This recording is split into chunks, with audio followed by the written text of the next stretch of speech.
Net Wealth Investments Limited is licensed to provide general advice. Our podcasts are not tailored to any one financial situation and may contain views of our presenters which may not align with Net Wealth's. The guests' organisation and Net Wealth have an arrangement for their financial products to be available for investment through the Net Wealth platforms, and Net Wealth may receive fees from the guest. More information about Net Wealth can be found on our website, including our financial services guide and disclosure documents. Please seek professional advice before acting. Whatever you're doing in life, you got to have values and principles, and I have a few that I live by. It's got to be just, fair and equitable. It's got to be right. Founders in the business still have client responsibilities. That is hard. If you don't, you lose touch too quickly. It's always going to cost you more and take you longer, but if you do it the right way, you'll get there in the end. Hi, I'm Matt Heiner, Managing Director of Net Wealth, and welcome to Between Meetings.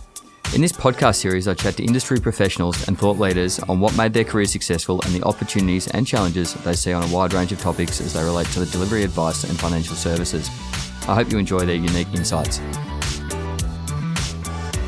Welcome to the show, Luke. Yeah, great to be here. Thanks for having me. An absolute pleasure. This is actually, I think, our third time trying to do this. We've had a few technical issues along the way, so really excited about our conversation today. Practice makes perfect, mate. It does. In fact, we got through about 40 minutes last time, only to find out it didn't record. So we'll try not to cover too much of the old ground. All good. And a lot to get through. Clearly wanting to cover some of the great things that you're doing at Sayers Capital. We can touch on the Carlton Footy Club if we've got time. But maybe for the listeners, if we can go back to the beginning, I'm fascinated to know how you went from growing up in country Victoria to running the largest consulting firm at the young age of 42, 43. It's a long and varied journey, which I won't put all of the listeners to sleep with, but basically grew up in country Victoria. My mother and father were teachers. My dad went on to be a principal of a number of schools and then ran the education department, but moved us from country Victoria to Canada, to Calgary in Canada when they went there to do their PhDs and masters. So grew up between the age of 9 and 13, loving all things Canadian. Ice hockey, Calgary Flames, skiing. Being a Canadian kid is actually very similar to being an Australian kid in a lot of ways. They're big on their sports. They're big on their fun experiences, and it's just a great sort of life experience that I reflect on very, very positively, and I think actually shaped me in a lot of ways. Came back to Melbourne, went through high school, didn't really know what I wanted to do. Ended up at university doing kind of 2 technical degrees, so an accounting commerce degree and a computer science degree. At uni, as much as I kind of enjoyed kind of the more technical skills, I was also made the president of the Accounting Computing Society, probably because I was probably one of the more personable people in the degrees. And that basically gave me a scholarship or an internship into PW at the time. So coming out of uni, went into PW, had no idea what the big 8 were at the time, went into a division called IT Audit and basically just loved it. Loved the people that I was working with, loved the client challenges that I was working on, and sort of, as a 22-year-old, without really having big goals kind of out there professionally, just went on an amazing journey. And a lot of people have asked me, well, Luke, how did you plan this and how did you plan that? I really didn't plan it. I just always had a perspective that whatever opportunities were there, you'd relish and you'd grab and you'd try your best. And the worst thing you can do in life is for me, is not try your best. Try your best and see what comes of it. So amazing journey at PwC. Was here for about 5 years, then went off to the US for about 5 years, lived in Washington, DC, worked quite a bit in New York through that period, and actually worked in about 52 countries around the world. Made partner of the US firm, and then we had our first child in the US. And the life as a consultant in the US is you leave on a Monday morning, you come back on a Thursday night, and Kate and myself both wanted 4 children. And so that wasn't going to work. And so basically we moved back to Australia and had an amazing journey back in the Australian partnership, and was very, very humbled and fortunate, back in 2012 to be voted in to be the CEO of the Australian partnership. So amazing journey. Loved every minute of it. We might come back to that in a moment, but you mentioned earlier that the time, growing up in country Victoria, but also in Canada, really shaped you as an individual. I'd actually forgotten that you played hockey with one of my colleagues, Damien Holland, for a while for Australia, I think, was it? Yeah, no, that's right. What were some of the key aspects or attributes that you think you took out of that time that you've managed to roll into your career? I think there's probably a lot of a lot of leadership attributes you build from playing team sports. I was, always a team sport sort of person. And, whether that be sort of the relational side of leadership and building the trust and the camaraderie with your teammates, through to kind of the communication and alignment part of team sport, which also flows through obviously to business and to life. I think there's a lot of leadership attributes that you pick up. I was fortunate to captain a number of teams when I was young, which again refines your craft. But yeah, it's definitely shaped me in a lot of ways. There's actually a great photo of you floating around from back in the day that we might have to post with this podcast. Oh, I'm nervous. And moving forward, you did rush over it and glossed over it a little bit, but to become or be voted in as the youngest ever managing director of PwC, you must have been doing something right. And thinking back through that time, is there things that you would give as advice to anyone starting their career, working through a consulting firm or more generally? Look, when I think back, I probably had some pretty simple philosophy. I was courageous enough to try different roles. And so, I call this out because a lot of people in the big firms, they come into the audit business or they come into the consulting business, come into the tax business, and they become subject matter experts at a certain thing.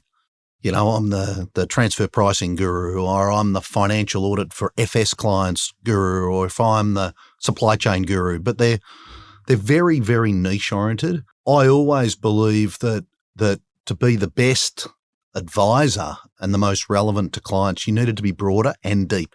So I put my hand up for different roles. I ran the tax and legal business, and all of my mentors said, "Don't do it, Luke. The lawyers and the tax people will kill you. You're not from that profession." And so I went in. I think they were probably worried about me and I was worried about them.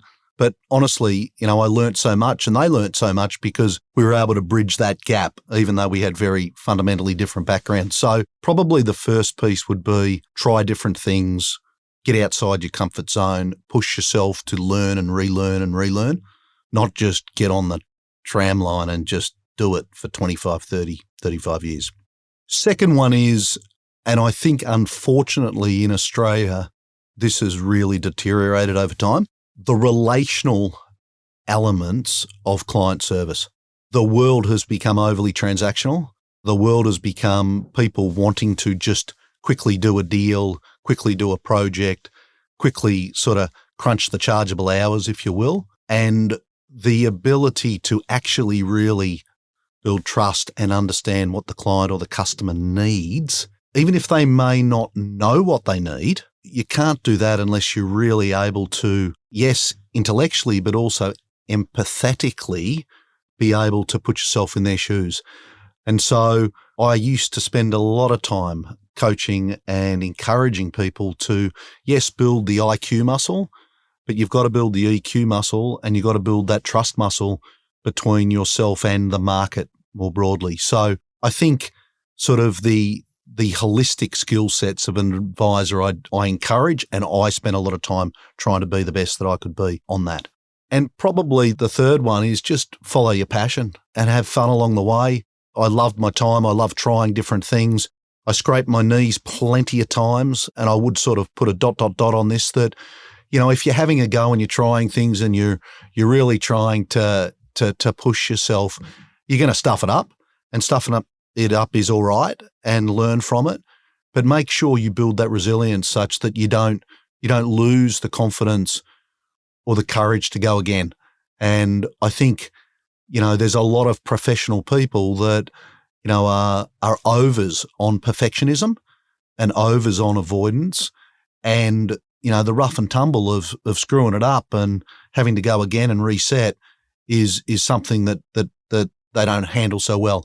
And so I'd really encourage people to build that layer of resilience, because shit always happens in life. You can't control everything, and you just got to be able to bounce back bigger and better. The concept of fail often and fail fast is, as you say, critical in today's business environment. When you took over at PwC, clearly that's going to be a cultural aspect that would have been at odds with the way that the firm operated. A huge team, I think it was 5,000 plus employees at the time. How did you go about implementing or encouraging people to adopt some of these principles? It was a really, really difficult sort of first 6 to 12 months, because there was about 800 partners, about 8,000 staff, and we had been underperforming. And as much as the organisation didn't like underperforming, they weren't really change agile or change ready. And so I literally spent the first 6 months kind of laying the seeds and spending a lot of time engaging around vision, values, strategy, and then how we were going to measure success. And that was from the top all the way through the organisation. That engagement, that conversation took hours and hours and hours and hours, like 6 months basically full time on vision, value, strategy, and then our strategic priorities and KPIs or measurement.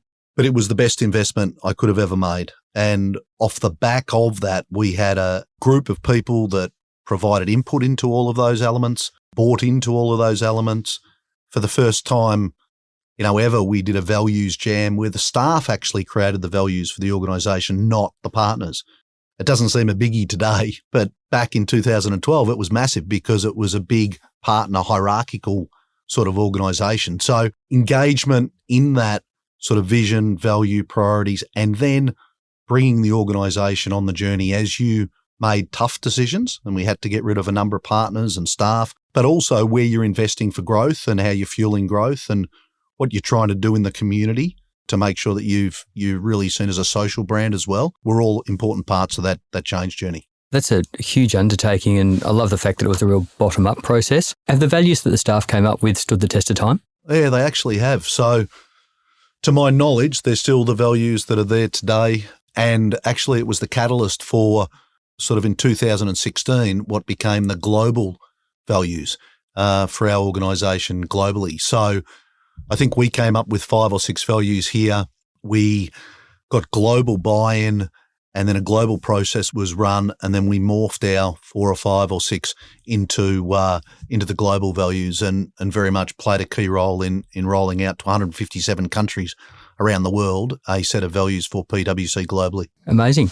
And of those 5 or 6 that you came up with during your tenure, how many of those have you taken into your new venture? And maybe before we go there, do you want to just talk a little bit about what you've set up and what you're hoping to achieve? Yeah, so it was an interesting time as I approached the end of my 2 4-year terms. So the most that you can do as a CEO of the partnership here is 2 4-year terms. So I always knew that when I kind of got to the age of 50, I was going to have to make some decisions on kind of what's next. And for anyone that knows me, I'm not the sort of guy to just kind of head to the golf course at 50 and spend the next 30, 40 years, hopefully, knock on wood, playing golf. So what happened was, as I approached the end part at PwC, I spent a lot of time with Egon Zender going through a process for Kate and myself on what was going to be best for us as a family, best for me, best for her, best for the kids. And it became perfectly clear that I loved Melbourne. My life was in Melbourne. I loved my football club. I loved my friends. The girls were all in great friendship circles and at school here. So the idea that I was going to go off overseas and do something globally, not going to happen. So kind of got rid of that. Then it became, okay, do you want to go and run a large listed company? To be honest, I'd run a large bureaucracy. I'd run a large organisation where there was, tons of sort of non-motivational things that you had to do in your role. I'm kind of a market and growth guy. I'm not a compliance, regulation, class action, litigation, sort of all of those sort of guy. And so the thought of going into a big corporate and spending my time on a whole bunch of regulation and class actions and litigations and disputes and so on just didn't excite me. So I said basically no to going that path. And then I looked at, I knew straight away I wasn't up for doing multiple boards.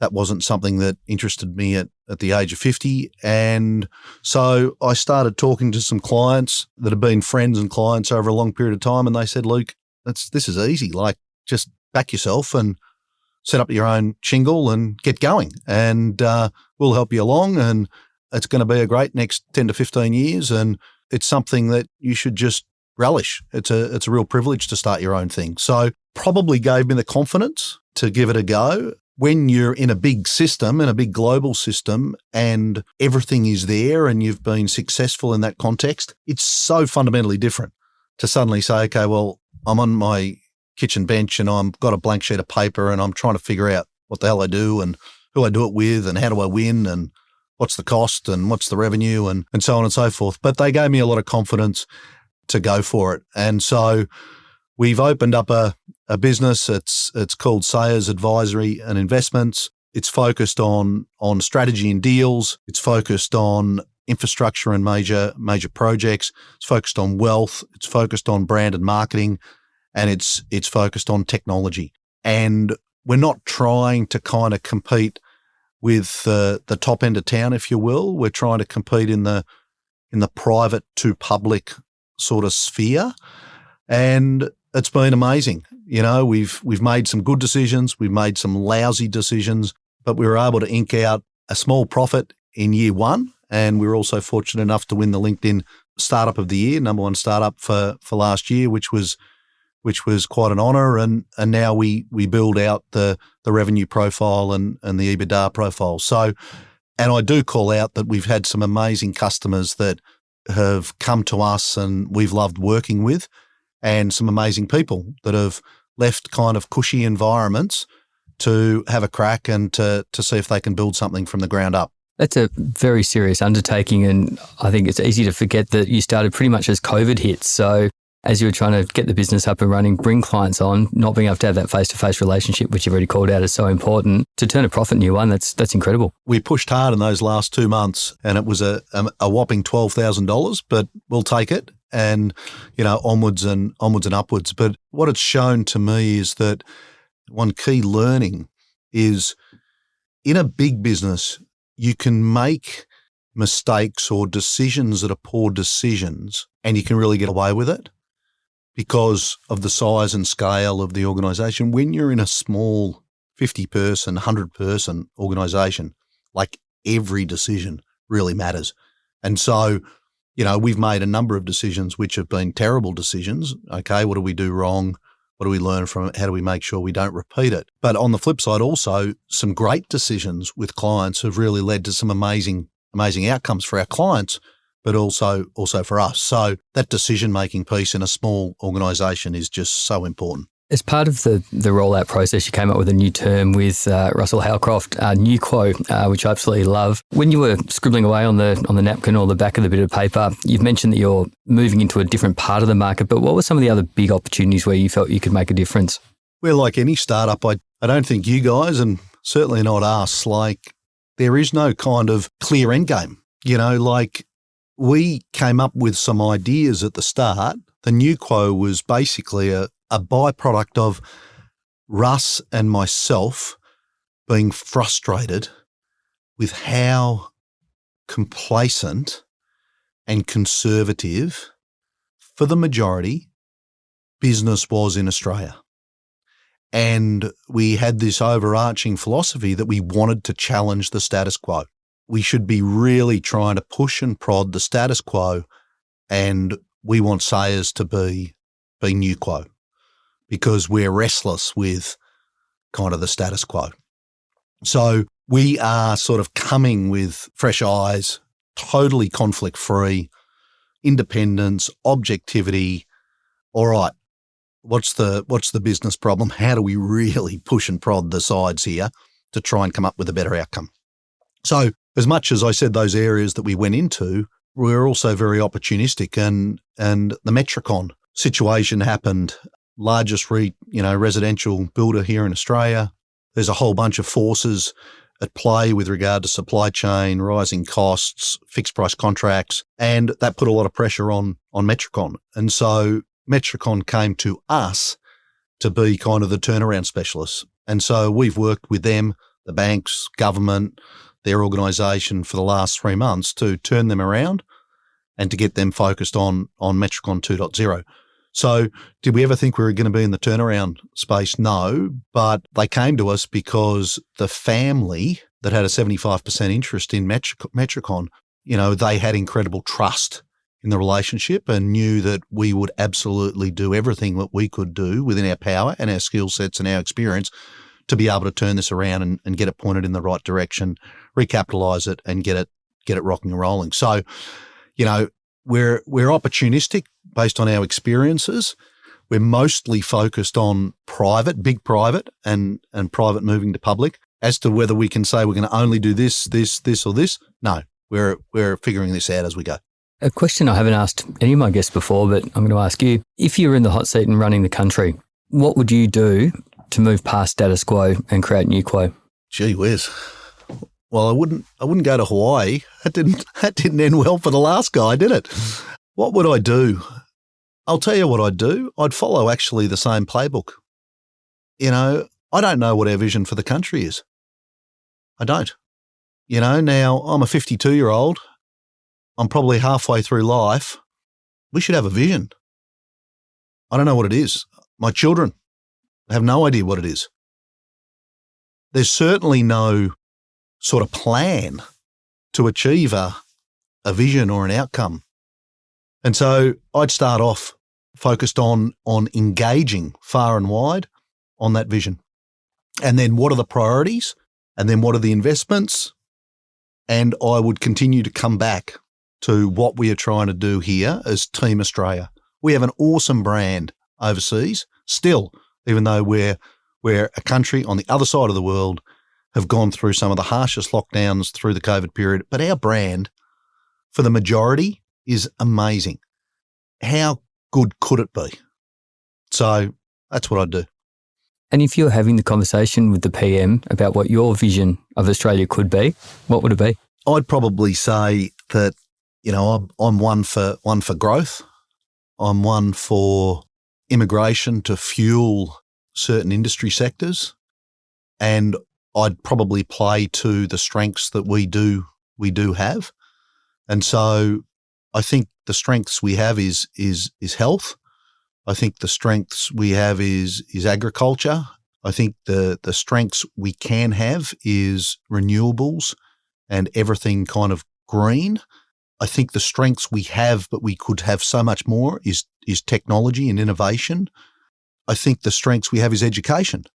So, off the cuff, I call out a number of kind of plays there that, I would be standing back and I'd be looking at the things that we absolutely want to be famous for globally, and I'll be channeling resources and investment and so on and so forth into those areas. It's fantastic to see the Premier here just yesterday or over the weekend, talk about free uni degrees for nurses and other areas that they've got to get people and skills into. It's no use building hospitals if you don't have the skills to actually fulfill what needs to happen in a hospital. And so how do you supercharge those areas? So as I think about your kind of loaded questions there, totally off the cuff, I'd be visioning it.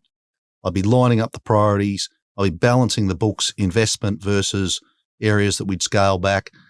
And then I'd go like a bat out of hell. Hopefully the PM one day listens to this podcast, because I think there's some great thoughts there. A couple of the other areas that you're passionate about, impact investing. I see you're a director of Sentient. Love to get your thoughts on the impact environment and where you see that going in the future.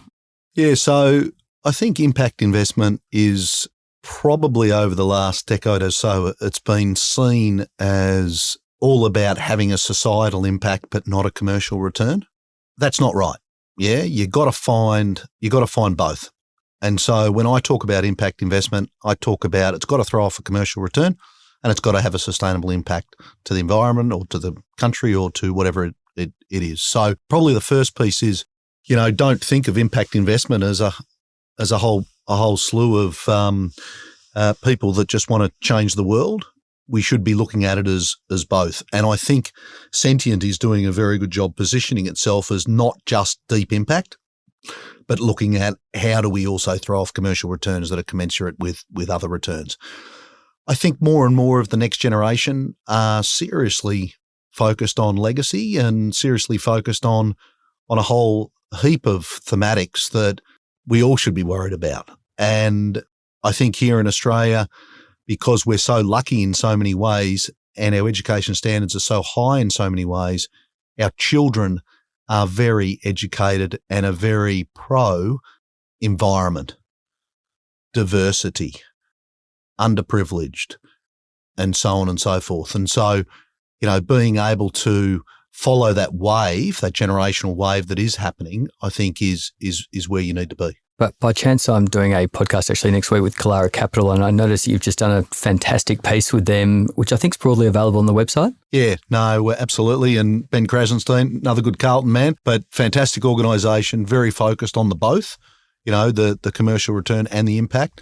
And you'll have a lot of fun on that podcast. Yeah, if you can find the document on the Sayers website, well worth a read. Got some fantastic tips and things to think about for founders of startups, but I think of business in general as we work through some pretty challenging times. Yep, absolutely. And last question for me, Carlton Footy Club. Now, other than recruiting Bryant Cook from Geelong, I don't think a lot of people probably have an appreciation for the business of football.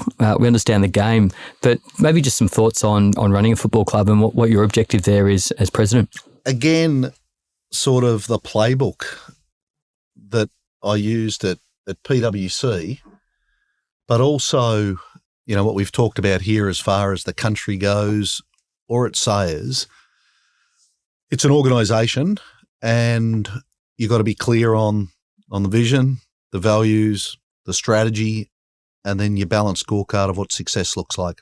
A lot of people would say the only goal in a footy club is to win a premiership. And I get that. But there does need to be an end, because football clubs have such a community outreach and a community impact that it is absolutely an end for all big branded platforms like the AFL clubs are to be able to do both. And so, basically at Carlton, I put a new board together. We had 4 new board members come on board. We got a new CEO.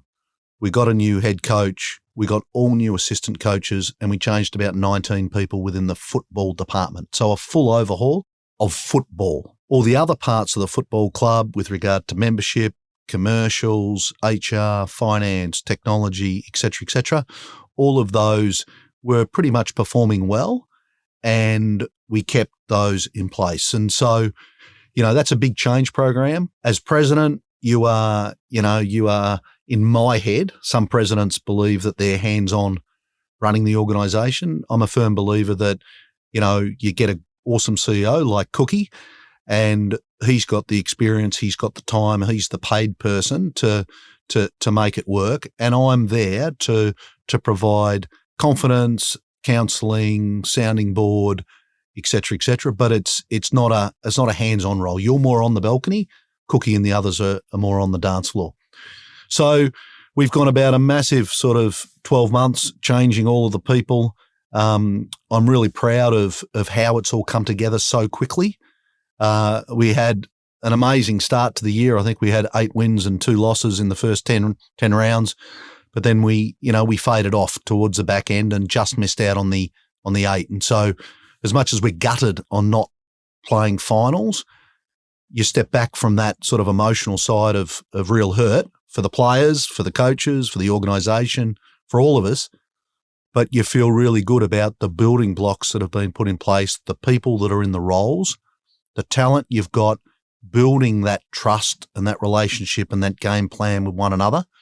And I'm super excited for what Carlton can do over the next 5 years. So, yeah, and that's, again, vision, values, strategic priorities, alignment, and then accountability to make sure that we all hold each other accountable and drive towards being the best we can be. You may have answered the question, but footy, unlike business, is very binary. You either win or you lose. How does the team now pick itself up off the floor and get focused on what needs to be done next year? Yeah, it's funny. Like, it is binary to a lot of fans and a lot of members and a lot of supporters, but it actually isn't. It isn't binary also, because there are so many things that go into building momentum and building confidence and building belief, such that those outcomes in the future can be more favourable. And so I get it. As a fan, you kind of look at it and go, oh, she's, lost by 1 point in the last round. Oh, she lost by 3 points in the second last round to Melbourne. But you've got to be able to step back from that and see all of the good things and the momentum that will be built for the future. So, the team's gutted. They've all, go away for 4 to 6 weeks to kind of burn with what has happened. but they'll come back, and I think that hurt and that pain, because they so much wanted to play finals, will really sort of motivate them for a great pre-season, and then, away we go. Wonderful. Luke, we're about to run out of time, unfortunately. It's been a great conversation. You're clearly an incredibly busy man. How do you separate work and life, or don't you? I think work's a big part of life. If you're doing stuff that you don't want to be doing, don't do it. I feel like I'm the luckiest bloke ever. I've got a great wife. I've got 4 amazing daughters. I'm passionate about the new business. I'm passionate about Carlton Footy Club. I'm passionate about my wife's, charity and our foundation. And they all intermingle, and that's life. And so couldn't be happier, couldn't be luckier. Fantastic place to leave it. Luke, thanks again. It's been an excellent conversation, and look forward to watching all of your success in the future. Thanks for having me.